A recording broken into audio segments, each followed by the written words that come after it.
Union পরিষদ কার্যালয় থাকলেও সেখানে চলছে না কোনো নিয়মিত কার্যক্রম। এতে ভোগান্তিতে পড়েছেন পটুয়াখালীর গলাচিপা উপজেলার বকুলবাড়ি ইউনিয়নের প্রায় 20,000 মানুষ।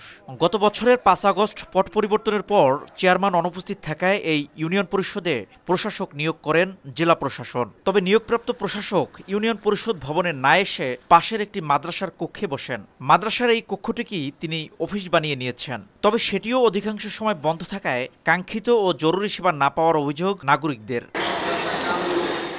এমন পরিস্থিতিতে গত 9 সেপ্টেম্বর ইউনিয়ন পরিষদ ভবনের সামনে মানববন্ধন করেন এলাকাবাসী। এ সময় তারা দ্রুত পরিষদের কার্যক্রম ফিরিয়ে আনার দাবি জানান। আমরা চেয়ারম্যান অফিসে আইছি কাগজ লইয়া, এখন চেয়ারম্যান অফিসে কোনো লোকজন পাইতে আসে না। এখানে চেয়ারম্যান নাকি আগে বসতো, এখন তো চেয়ারম্যান নাই। যে বর্তমান চেয়ারম্যান আসছে, একজন প্রশাসক করতেছে, ওনাকে পাইনি। উনি কোথায় কোথায় নাকি বসে। নতুন প্রশাসক নিয়োগ দিয়েছে, কিন্তু তারা এই পরিষদে আসে না, তারা এবং সচিবও নাই। তারা যে কোথায় আমি বিরসেই পাইতেছি না। সেই জায়গায় বসে না, আমরা এখন হয়রানির শিকার হচ্ছি। এখন আমরা কি করতে পারি? স্থানীয় জনগণের যে ভাষ্য, সেই ভাষ্য আমরা শুনে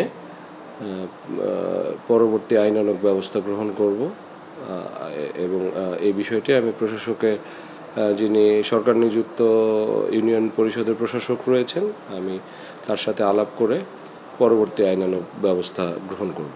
বকুলবাড়িয়া ইউনিয়ন পরিষদ ভবন থাকলেও নিয়মিত কার্যক্রম না হওয়ায় ক্ষোভ বাড়ছে এলাকাবাসীর। দ্রুত কার্যকর সমাধান না এলে ভোগান্তি আরও বাড়বে বলে আশঙ্কা তাদের। শিকদার জাবির হোসেন, সময় সংবাদ, পটুয়াখালী।